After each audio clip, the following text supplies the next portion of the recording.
और मुझको कभी न प्यास की शिद्दत सताएगी, क्योंकि पत्थर निचोड़ने का हुनर जानता हूँ। मैं खुद भी पायलट हूँ, मेरा प्राइवेट पायलट लाइसेंस होल्डर हूँ मैं, और साथ साथ मैं खुद भी एक एयरक्राफ्ट होल्ड करता हूँ। राहुल गांधी से लेकर इमरान प्रतापगढ़ी तक लगातार सब लोग कह रहे हैं कि जमहूरियत खतरे में है। आप जाकर के वहां पे एमएलए की खरीद बिक्री करते हैं और सरकार बदल देते हैं, ये पूरे देश में जमहूरियत खतरे में है। हरिभूषण ठाकुर बचौल होली पर एक टिप्पणी उन्होंने की कि होली के दिन मुसलमान घर पर रहें। ये हिंदुस्तान के लोग नहीं है। होली के रंग में हम लोग अपने दोस्तों के साथ रंगे होते थे, और ईद की सेवैया की बात होती थी तो हम सारे दोस्त, कभी श्याम है तो कभी राम है तो कभी रंजीत है तो कभी प्रहलाद है। ये अक्सर हुआ है हमारे होली में, हो या दिवाली हो या छठ हो या ईद हो या बकरीद हो। ये देश जो है वो गंगा जमनी तहजीब का एक हिस्सा रहा है। प्रशांत किशोर पीके आरजेडी है, उसके लालटेन से केरोसिन खाली करने की बात कर रहे हैं। इनसे होना जाना कुछ नहीं है। इन्होंने जब लालटेन खाली करने की बात की कि लालटेन में केरोसिन खाली कर देंगे, मुसलमान को ठगा है। मुझको लगता है कि अभी नए नए हैं वो राजनीति में। मोदी जी भी बीमार पड़ते हैं ना, तो कटाक्ष करने वाले 70 साल में क्या किया कांग्रेस ने, अब बीमार पड़ते हैं तो कहाँ जाते हैं? एम्स में। बिस्फी और मधुबनी मिथिलांचल की जनता को क्या कुछ संदेश देना चाहते हैं? मिथिलांचल की जनता को कहूंगा कि यह अक्लमंद जनता है। मिथिलांचल में एक बहुत अच्छी चीज ये रही कि मिथिलांचल में सेकुलरिज्म बहुत जिंदा रहा। फरहान हनीस बारसी साहब कहते हैं कि आसमां तक उड़ान है मेरी, मैं भला किसके हाथ आता हूं। तो लगातार मधुबनी के गांव से निकलकर लंबी उड़ान भरने वाले कांग्रेस के दिग्गज नेता, एक सफल उद्यमी इम्तियाज नूरानी साहब हमारे साथ मौजूद हैं। आज हम जानेंगे इनका सफर कि किस तरीके से इन्होंने मंजिल तक का सफर तय किया, सफर के कांटे क्या क्या रहे और राजनीति का सफर इनका कैसा रहा। आपकी जो ये उड़ान है मधुबनी से लेकर पूरे देश और दुनिया तक, कैसे सफर आपने तय किया? यूं कहूं तो फर्श से लेकर अर्श तक का सफर कैसा रहा? आपने बड़े अच्छे अंदाज में, शेर और शायरी के अंदाज में आपने इंटरव्यू शुरू किया था अपना।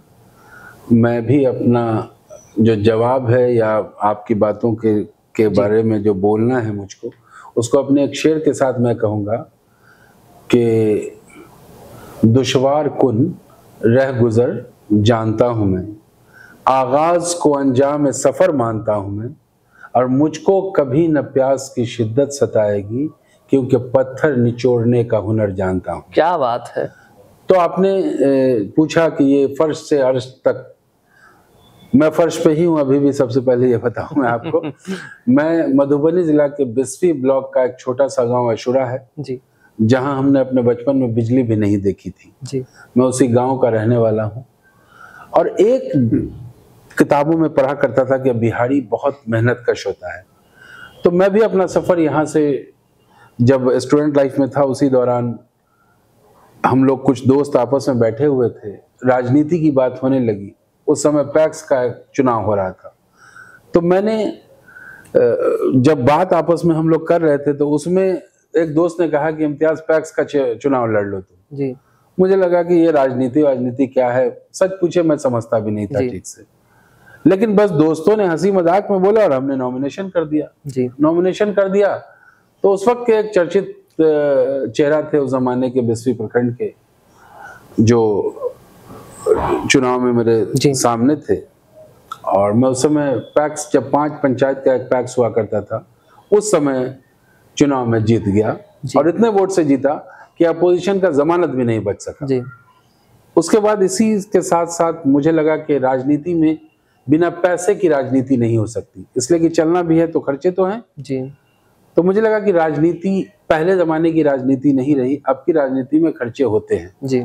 चलना फिरना, उठना बैठना, इंसान की जरूरतें हैं, जो लोग आपसे जुड़े हैं उनकी जरूरतें, उसके लिए खड़े रहना है समय समय।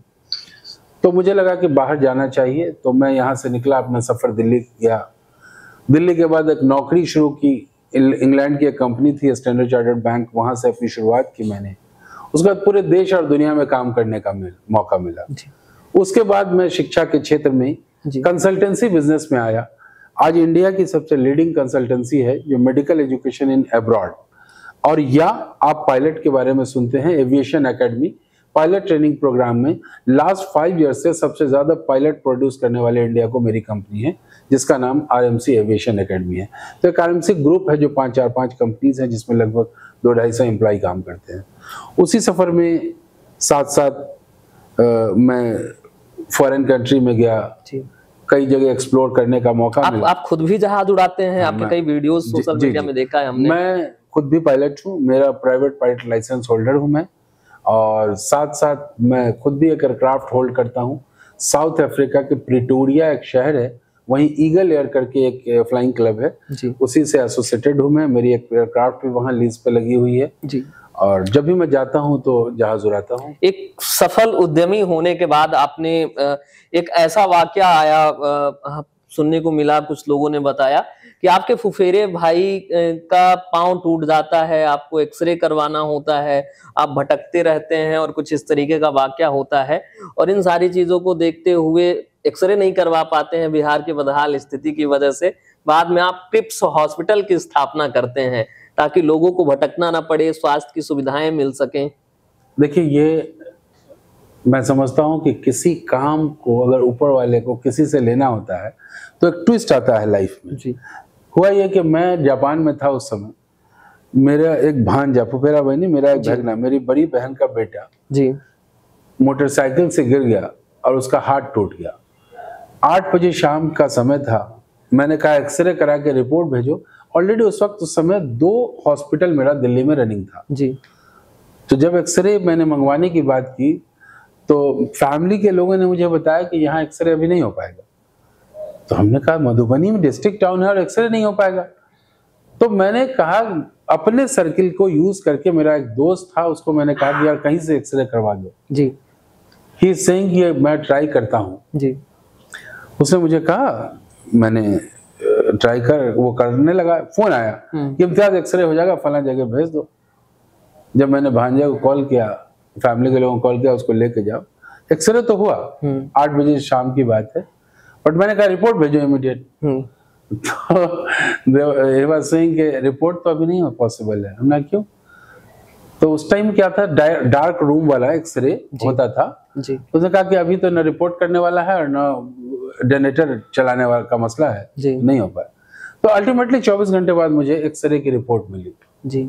मैंने सोचा मैं उसी मिट्टी का पला भरा हूँ, उसी मिट्टी में जन्मा हूँ और दिल्ली में 2 हॉस्पिटल चला रहा हूँ और दुनिया के हॉस्पिटलों के साथ काम कर रहा हूँ। उस टाइम मैंने एक डिसीजन लिया कि मैं जाऊंगा। ये जमीन मेरी पहले से खरीदी हुई थी जी। तो मैं आया और हमने ये जमीन की पैमाइश की जी। और आर्किटेक्ट को बोला कि एक हॉस्पिटल की बिल्डिंग बना दीजिए जी, जो कम से कम मधुबनी जिला का सबसे बड़ा हॉस्पिटल हो और सबसे ज्यादा फैसिलिटी का हॉस्पिटल हो। आज भी मैं आपको एक बात कहता हूँ कि उस टाइम में मधुबनी में हॉस्पिटल कॉन्सेप्ट नहीं था जी। और आज आप देख रहे हैं कि मधुबनी में बहुत सारे हॉस्पिटल्स हैं जी। लेकिन क्रिप्स एक तरीके से मदर हॉस्पिटल कह लें प्राइवेट इंडस्ट्री में जी।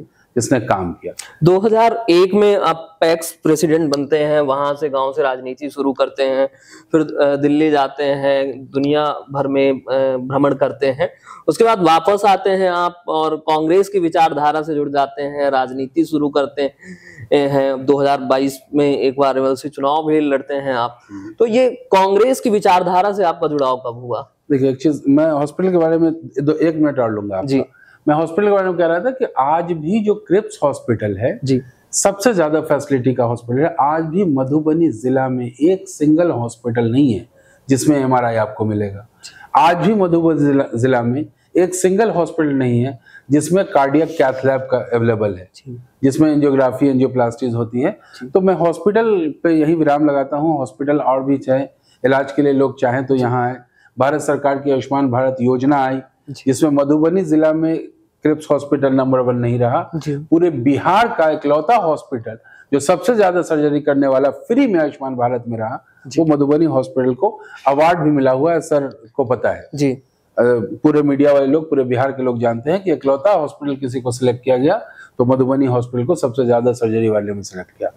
अब आपने सवाल किया मुझसे राजनीतिक सफर कि 2001 में आप पैक्स का चुनाव लड़े और उसके बाद फिर आप एक बैग 2022 में कांग्रेस पार्टी से चुनाव लड़े विधान परिषद का।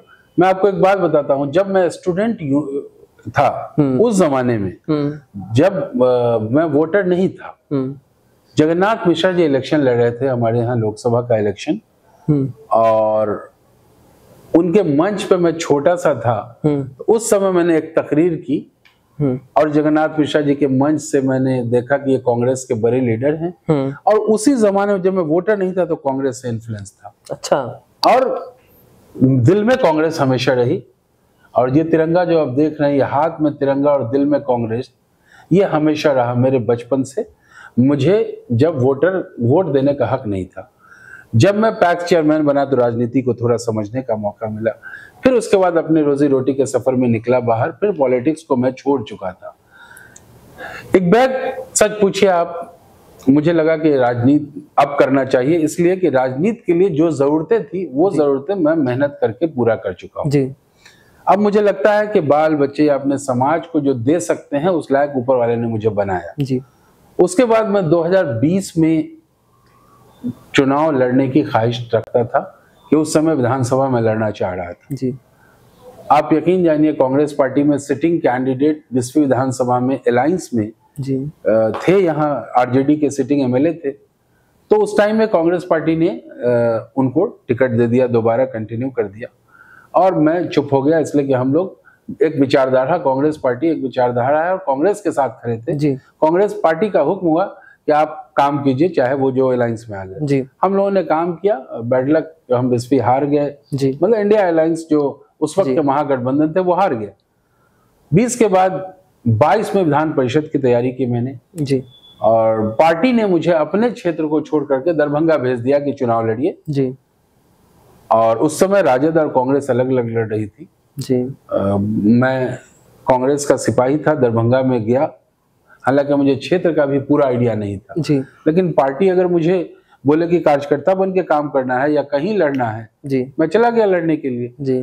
मैं पूरे बिहार में कांग्रेस पार्टी में सबसे ज्यादा वोट लाया मैं जी, और चुनाव थोड़े से वोट से मैं हार गया, लगभग 200 वोट का मार्जिन था मेरा चुनाव हारने जी। मैं चुनाव हारने के बाद कांग्रेस पार्टी का सिपाही हूँ, मेरा जो एक्चुअल घर है वो विश्व विधानसभा में जी। तो मुझे लगा कि पार्टी ने हुक्म किया था, वहां मैं चला गया लड़ने, लेकिन मैं अपने घर में राजनीति करूंगा, अपने घर की सेवा करूंगा। उसके बाद मैं लगातार 2022 से लेकर के अब तक जी, आप क्षेत्र में सर्वे करा लें, आप पता करा लें, मैं हर गांव हर घर में पहुंच गया। आज मेरे पास लगभग 2000 लोग ऐसे वर्कर हैं जो बूथ कमेटी से लेकर के और वार्ड कमेटी तक जी, मैंने उसका गठन किया है। मैं अभी अपने नेता से अपील कर रहा हूं, गुजारिश कर रहा हूं कि एक बार अपने क्षेत्र में आए। वो जो हर बूथ पे वर्कर, हर बूथ पे कमेटी मैंने तैयार की है, वो अपने नेता को भी दिखाना चाहिए। देख रहा हूं मैं कुछ वीडियोस आपका देखा, आप जाके बिस्फी में जनसंवाद कर रहे हैं और जनसंवाद के दौरान आप शिक्षा के मुद्दों पर जोर देते हुए नजर आ रहे हैं।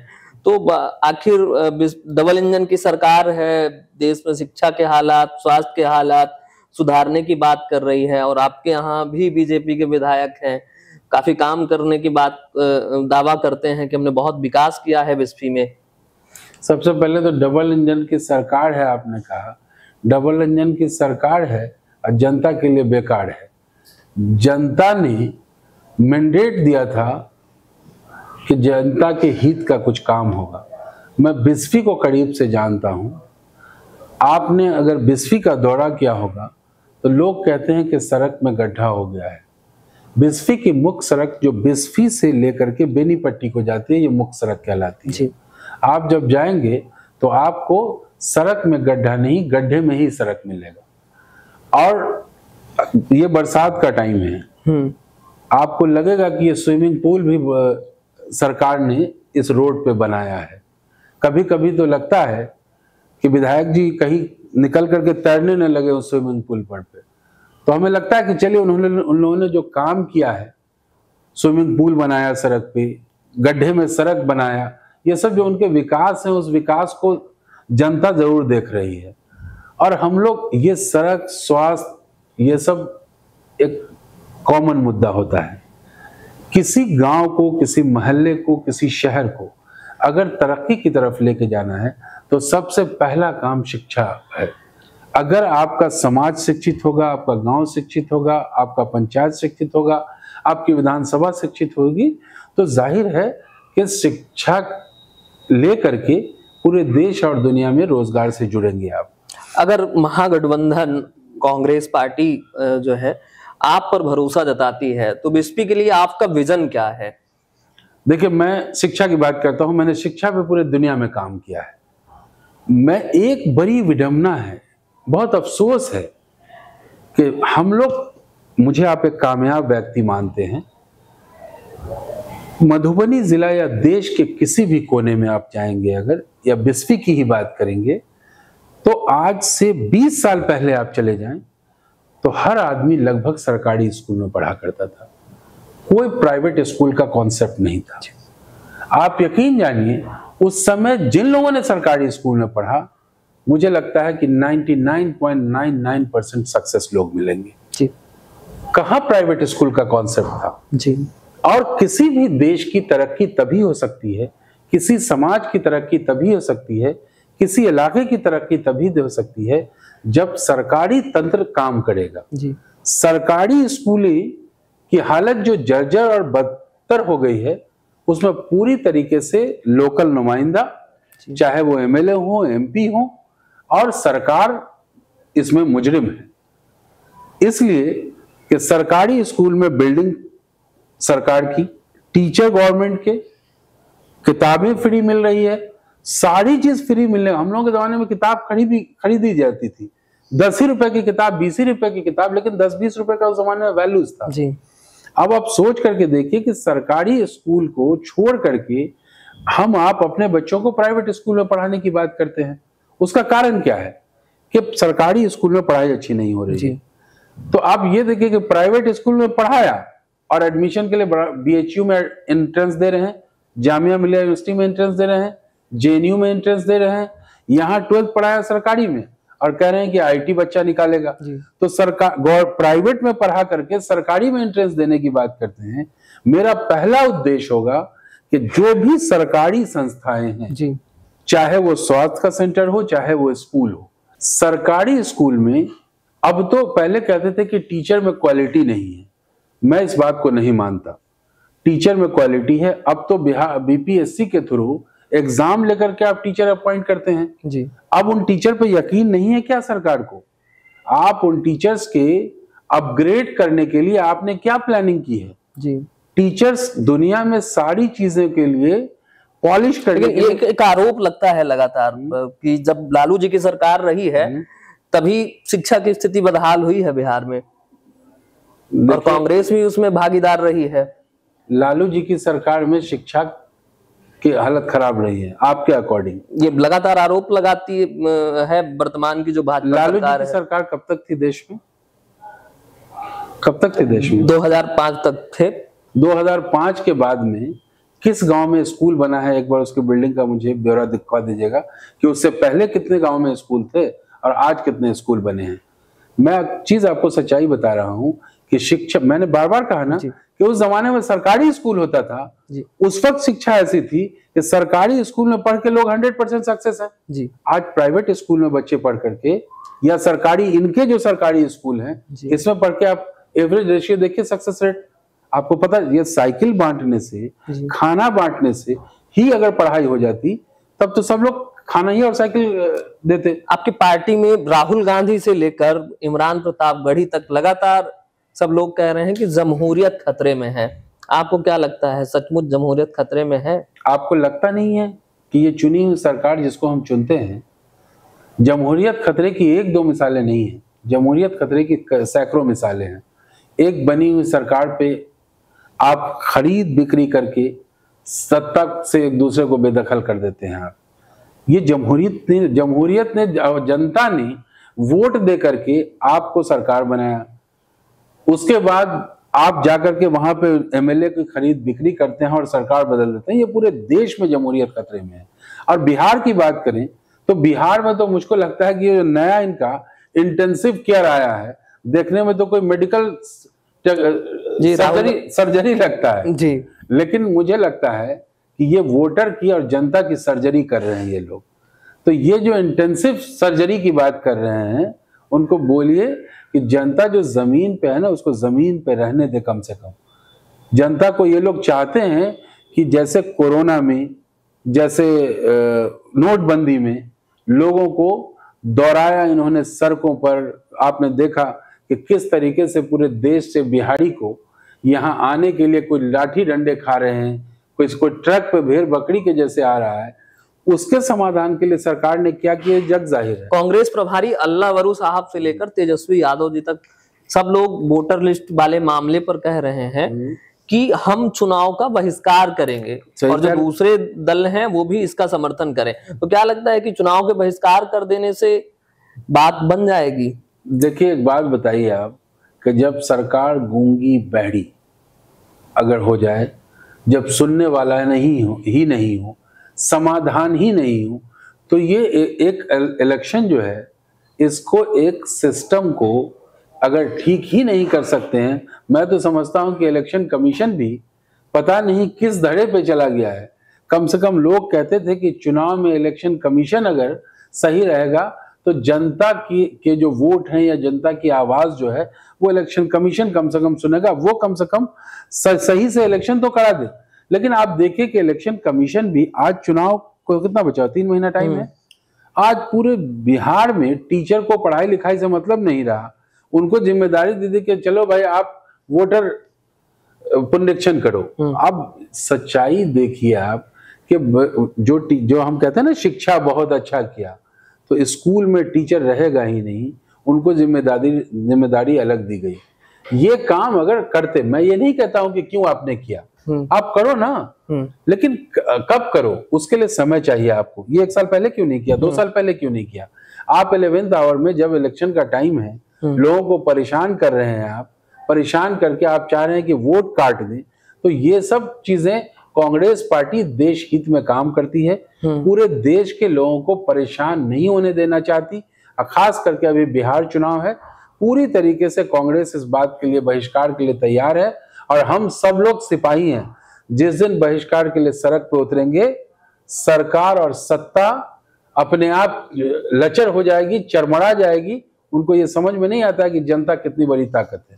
कई बार आपके जो विधायक हैं हरिभूषण ठाकुर बचौल, होली पर एक टिप्पणी उन्होंने की कि होली के दिन मुसलमान घर पर रहें, बोकस वोटिंग होती है बुर्खा पहनकर, लोकसभा चुनाव के दौरान बयान आया उनका। तो इस तरीके की तमाम जमीन के नाम पर नौकरी मामले में उन्होंने लैंड फॉर जॉब का उच्चारण गलत तरीके से किया। तो इस तरीके से लगातार जैसे आपके विधायक विवादित बयानों को लेकर जाने जाते हैं, तो ये स्थिति देखकर कभी गुस्सा फूटता है? देखिए, आपने कहा कि होली के दिन ईद ना मनाइए, उन्होंने कहा कि होली है इसलिए एक बार ईद नहीं मनाएगा तो क्या फर्क पड़ता है। ये हिंदुस्तान के लोग नहीं है। मैं इस बात को कहूंगा कि ये हिंदुस्तानी जो मेंटेलिटी है ना, उसको इम्प्लीमेंट करना होगा इस देश में। आप एक बात बताइए कि कौन ऐसी सरकार है जिसमें यह कहा जाता है कि मुसलमान वोट ना करे? होली किसका त्योहार है? मुसलमानों का। हिंदू का त्योहार है। ईद किसका त्योहार है? मुसलमानों का। इस देश में बांटने की बात करने की जरूरत नहीं है। हमें याद है कि होली के रंग में हम लोग अपने दोस्तों के साथ रंगे होते थे, और ईद की सेवैया की बात होती थी तो हम सारे दोस्त, कभी श्याम है तो कभी राम है तो कभी रंजीत है तो कभी प्रहलाद है। ये अक्सर हुआ है हमारे होली में, हो या दिवाली हो या छठ हो या ईद हो या बकरीद हो। ये देश जो है वो गंगा जमनी तहजीब का एक हिस्सा रहा है।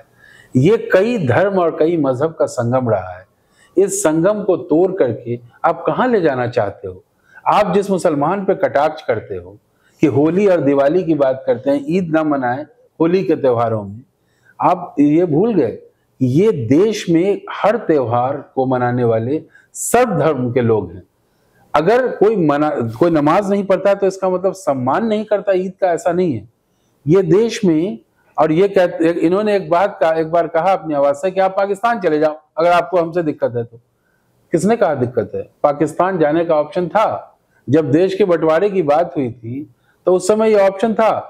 हिंदुस्तान का जो मुसलमान है ना, वो बाय डिफॉल्ट तो हिंदुस्तानी है ही, बाय चॉइस भी हिंदुस्तानी है। उस समय ऑप्शन था कि देश छोड़ करके जा सकते थे लोग, कहा गया था ना, नारा था कि जिनको जाना है चले जाओ। लेकिन देश का एक महान नेता अबुल कलाम आजाद का नाम आपने सुना होगा जी, जो जामा मस्जिद के मेंबर से एक तकरीर की उन्होंने बड़ी लंबी जी, कि ये देश हिंदुस्तान है और हम हिंदुस्तान में रहेंगे, हमारा देश है हिंदुस्तान। जब छोड़ के जाओगे तो लोग सब पूछेंगे। बिहार में चुनाव है, अभी कुछ दिनों बाद तमाम प्रत्याशियों की सूची जारी होगी। प्रशांत किशोर पीके एक तीसरा धड़ा लेकर आए हैं जनसुराज। वो बार बार आरोप लगा रहे हैं कि बिहार में मुसलमानों के साथ जो है उनको हक नहीं मिला है उनका, और जो आरजेडी है उसके लालटेन से केरोसिन खाली करने की बात कर रहे हैं। कह रहे हैं M22 समीकरण कुछ नहीं है, मुसलमानों को केवल आरजेडी ने ठगा है। देखिए, जन सुराग जो है ये जन सुराग है। सुराग जानते हैं ना, होल जो होता है, ये जन सुराग है। ये जनता को सुराग यानी उसमें होल करने आए हैं। ये इनसे होना जाना कुछ नहीं है। इन्होंने जब लालटेन खाली करने की बात की कि लालटेन में केरोसिन खाली कर देंगे, मुसलमान को ठगा है। मुझको लगता है कि अभी नए नए हैं वो राजनीति में, और जब कोई नया नया आता है ना तो उसको आगे पीछे दाएं बाएं नहीं दिखता है। जब चुनाव होगा उसके बाद जब रिजल्ट आएंगे ना तो इनके सारे दावे खोखले हो जाएंगे। जनता पूरी तरीके से कमर कस चुकी है कि इस बार ये जो इंडिया अलायंस की टीम है, जो भी हमारे दल में मर्ज हैं, एक दूसरे के साथ काम कर रहे हैं, ये टीम बहुत ही इंटैक्ट है और पूरा बिहार इस बात को जान रहा है कि हम लोग के लिए विकास कौन करेगा। उसकी एक बड़ी मिसाल, जिस लालटेन के केरोसिन के खत्म करने की बात करते हैं, 17 महीना केवल नीतीश कुमार जी के साथ तेजस्वी यादव और कांग्रेस की सरकार थी। ये आप लोग मीडिया के लोग हैं, आप लोग अपना ब्यौरा देख लीजिए 17 महीने वाला और इनके 18 साल वाला। ये 17 महीने और 18-19 साल का ब्यौरा आप देख लेंगे अगर, तो ये क्लियर हो जाएगा आपको कि इनके जो दावे हैं, चाहे वो भारतीय जनता पार्टी के हो, चाहे वो नए जो निकल के आए हैं बिल से, वही सुराग से जो निकल के बाहर आने वाले लोग हैं, इन लोगों को अपनी औकात समझ में आ जाएगी कि हम लोग जनता के लिए क्या कर सकते हैं। जब जनता मैंडेट जिसको देगी काम वही करेगा। पूरी तरीके से बिहार की जनता कमर कसे हुई है। और बिस्फी तो मैं आपको बता दूं कि एक इतिहास रचेगा इस बार 2020 में। ये विद्यापति जी की धरती है। जिसको विद्या के नाम से जाना जाता है, वहां विद्या की हालत क्या है ये सबको पता है। एक इंस्टीट्यूशन की बात करता हूं मैं आपको, आपने बताया बिस्फी में गवर्नमेंट ने एक इंस्टीट्यूशन सैंक्शन किया, माइनॉरिटी का इंस्टीट्यूशन, जो लगभग 60 करोड़ की लागत से बचौल जी के गांव के करीब में बन रहा था, सौथू में जी। वो गवर्नमेंट की जमीन थी, वक्फ की जमीन थी।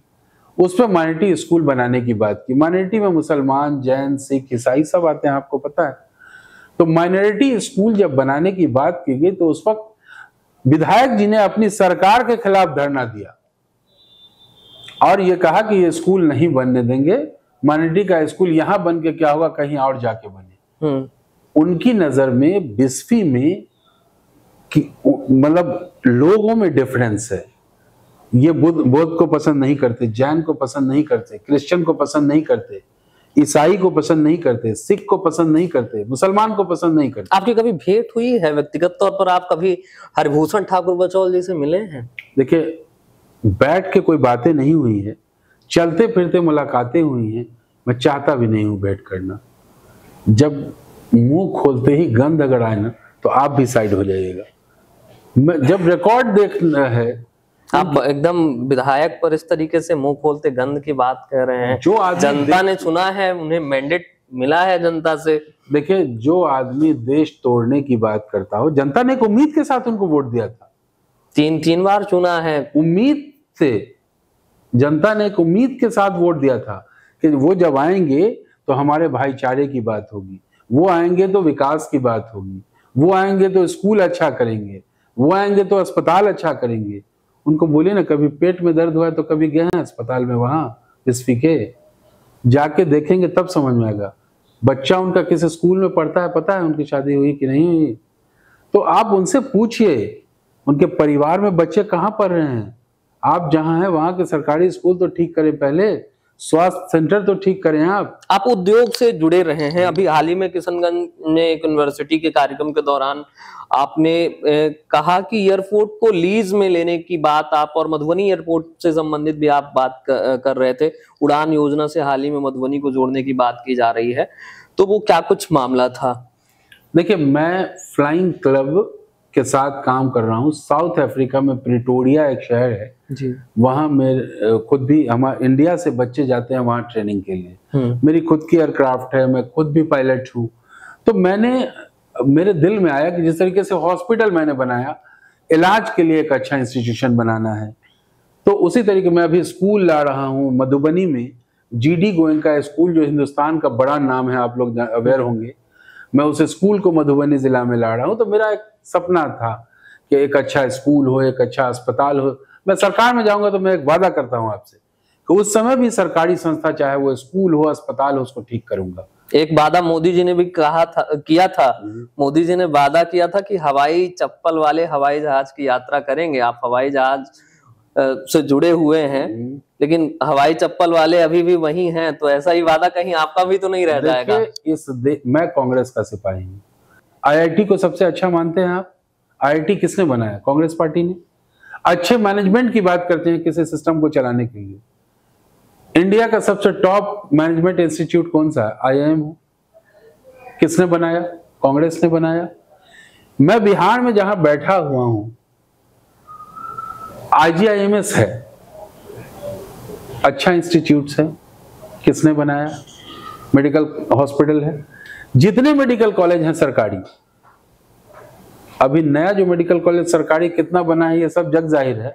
जितना मेडिकल कॉलेज दरभंगा में एम्स वो तो वही जमीन पे बन रहा है अभी, वो देख रहे हैं, इलाज करा रहे हैं लोग। कई लोग बताया कि एंजियोग्राफी जो प्लास्टिक करा के आ गया, कई लोगों का इलाज हो गया वहाँ। सर, एम्स ने यही ऐलान करते हैं, यही खत्म करते हैं, यही ऐलान करते हैं कि आज बन जाएगा, क्या होगा? वही जुमला और आवाज ही तो है ना कि हवाई चप्पल वाले हवाई जहाज पे चढ़ेंगे।